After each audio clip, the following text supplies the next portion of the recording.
Les amis, bonjour. Ravi de vous retrouver pour la paracha de la semaine. Paracha de la semaine, paracha Terouma. La paracha Terouma que nous allons lire cette semaine, c'est une paracha qui est en rapport avec la construction du Mishkan, la construction du sanctuaire, celui qu'on peut appeler le Beth Amikdash portable que les Bnei Israël ont construit dans le désert. Dans cet endroit, on nous dit que Akadosh Baruch Hu, il fera résider la présence divine au milieu du peuple d'Israël. Comment c'est marqué dans la Torah? Ils me construiront un sanctuaire pour que je réside au milieu d'eux. De plus, Hachem Ilbarach, il demande au peuple d'Israël de réaliser plusieurs ustensiles saints avec lesquels le service divin dans le Mishkan sera réalisé. Donc il fallait qu'il y ait un édifice, et dans cet édifice, il fallait qu'il y ait des ustensiles pour pouvoir faire le service divin.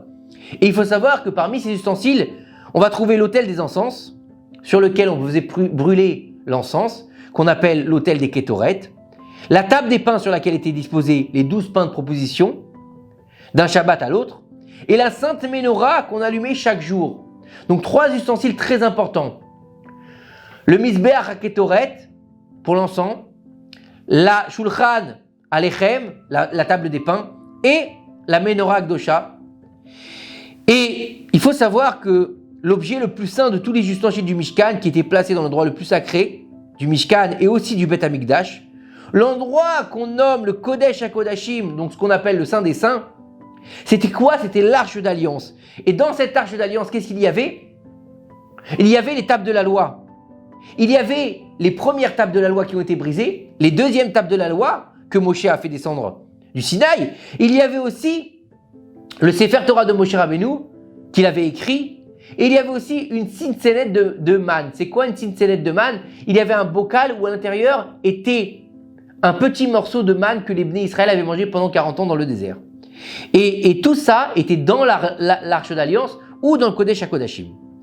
Et quand on observe dans les détails les données de la construction de l'arche d'alliance, on voit qu'il y a beaucoup de différences par rapport aux données des autres ustensiles. Donc de la table, de le Mizbeach HaKetoret et de la Ménorah. On va voir ce qu'il y a écrit ici. Au sujet de la table et de l'autel, il est écrit « Et tu feras », c'est au singulier. Comme il est écrit, tu feras ensuite une table en bois de chittim. Et tu feras aussi un autel pour la combustion des encens. Par contre, pour l'arche d'alliance, il est marqué « Et vous ferez ». Donc un langage qui est pluriel et non plus singulier. Et vous ferez une arche en bois de chittim. Quelle est la différence? Pourquoi est-ce qu'il y a une telle différence entre la table et l'autel de l'encens et l'arche d'alliance? Concernant les mesures de la table et de l'autel, nous voyons aussi que elles sont presque toutes pleines. Comment? La table elle est longue de 2 coudées hautes et d'1 coudée et demie. Et pour l'autel, 1 coudée sera longueur et 1 coudée sa largeur. Il sera carré de 2 coudées sa hauteur. En revanche, pour l'arche, qu'est-ce qu'il y a écrit? Toutes les dimensions de l'arche, elles sont en demi. Comme il est écrit, ayant 2 coudées et demie de long, 1 coudée et demie de large et 1 coudée et demie de hauteur. Ça veut dire que toutes les coudées, elles sont fractionnées. On est dans les mesures en demi. Là-bas, dans les 2 premières, c'est vrai qu'on a du demi, mais on a aussi des mesures pleines. Ici, on n'a que des mesures en demi. Pourquoi? Pourquoi est-ce qu'on a un langage pluriel et un langage singulier? Et pourquoi est-ce qu'on a des demi et pas des demi? Il faut savoir que le Shulchan Aruch stipule que si on pose devant un homme un pain plein et un pain coupé, il est préférable qu'il fasse la bénédiction du motzi sur le pain qui est complet. Et cela même s'il est plus petit que le pain entamé. Imaginez, on a un gros morceau de pain comme ça de campagne qui est entamé et on a une petite challah comme ça qui est pleine. Eh bien, il faut faire motzi sur la challah qui est pleine et pas sur le pain de campagne, même s'il est meilleur. Car il n'y a pas plus de grandeur dans ce qui est complet. Et c'est ainsi, si c'est comme ça, pourquoi est-ce que les mesures de l'arche d'alliance sont incomplètes? Si c'est la chose la plus importante qui est dans le Kodesh HaKodashim, pourquoi est-ce qu'elle est incomplète? Et il faut savoir que, de plus, la table et l'autel devaient être recouverts d'or seulement de l'extérieur. Comme il est écrit, tu la recouvriras d'or pur. C'est comme un menuisier qui réalise une armoire, il fait très attention à recouvrir de peinture les parties visibles. Par contre, les endroits que le client ne voit pas, bon, il ne les recouvre pas. Cependant, pour l'arche d'alliance, que ce soit pour le Mishkan ou pour le Beth Amikdash, il fallait qu'elle soit recouverte d'or pur aussi bien à l'intérieur qu'à l'extérieur. Comme il est écrit, tu la revêtiras d'or pur, intérieurement et extérieurement. Pourquoi? Pourquoi encore une autre différence? À l'extérieur et là à l'intérieur, à l'extérieur. Et ensuite, 3 ustensiles parmi tous les ustensiles que devaient réaliser les enfants d'Israël devaient être entourés d'une couronne d'or. L'arche d'alliance, la table et l'autel des encens. La table et l'autel étaient entourés d'une couronne d'or. Par contre, pour l'arche, la couronne devait être par-dessus. Alors pourquoi? Pourquoi est-ce qu'elles devaient être entourées et là c'est au-dessus? On a plusieurs questions qui se posent ici.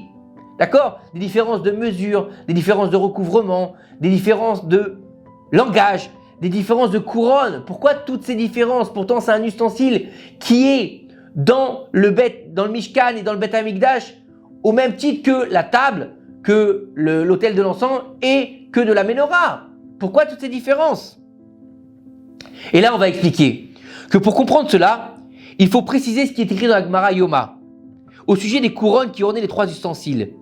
Elles représentent en fait les 3 couronnes du peuple d'Israël. Pour les 3 couronnes, c'est quoi? La couronne de la Torah, la couronne de la prêtrise et la couronne de la royauté. L'autel représente la prêtrise, car seul le Kohen pouvait brûler de l'encens. Ben oui, personne ne pouvait aller brûler l'encens si ce n'est le Kohen Gadol. La table, elle représente la royauté. Pourquoi la royauté? Car elle est signe de nourriture et d'abondance. Comme quoi? Comme une table de roi. Qu'est-ce qu'on a dit de Shlomo Améler? On dit Keyad Améler, que Shlomo faisait des tables Keyad Améler. Quand on parle de Shlomo Améler, on dit que c'est la profusion des tables du roi qui sont magnifiques. Comme on voit dans les publicités souvent, un buffet Keyad Améler. C'est-à-dire que comme chez le roi. Et là, l'arche d'alliance, elle représente la Torah. Pourquoi? Car c'est à l'intérieur que se trouvaient les tables de la loi, donc la Torah. Et on peut déjà comprendre pourquoi, pour la table et l'autel, l'ordre est au singulier, alors que pour l'arche, c'est au pluriel. La couronne de la royauté et celle de la prêtrise, elle appartient à un seul homme. Ben oui, la couronne de la royauté, elle appartient qui? Au roi d'Israël, et à une seule tribu, la tribu de Yehuda. Personne d'autre ne peut être roi à part quelqu'un qui vient de la tribu de Yehuda. Et on voit bien que lorsqu'il y a plusieurs rois, comme au moment de la scission, ça mène à la perte du peuple d'Israël. Il peut y avoir qu'un seul roi sur Israël, comme celui qu'on attend qui s'appelle le Mashiach, qui sera le roi d'Israël. Une couronne sur une seule tête. Et au niveau de la prêtrise, c'est quoi? C'est un seul homme. Comment? Il faut qu'il vienne de la tribu de Lévi et qu'il soit Kohen surtout. Donc qu'il soit né.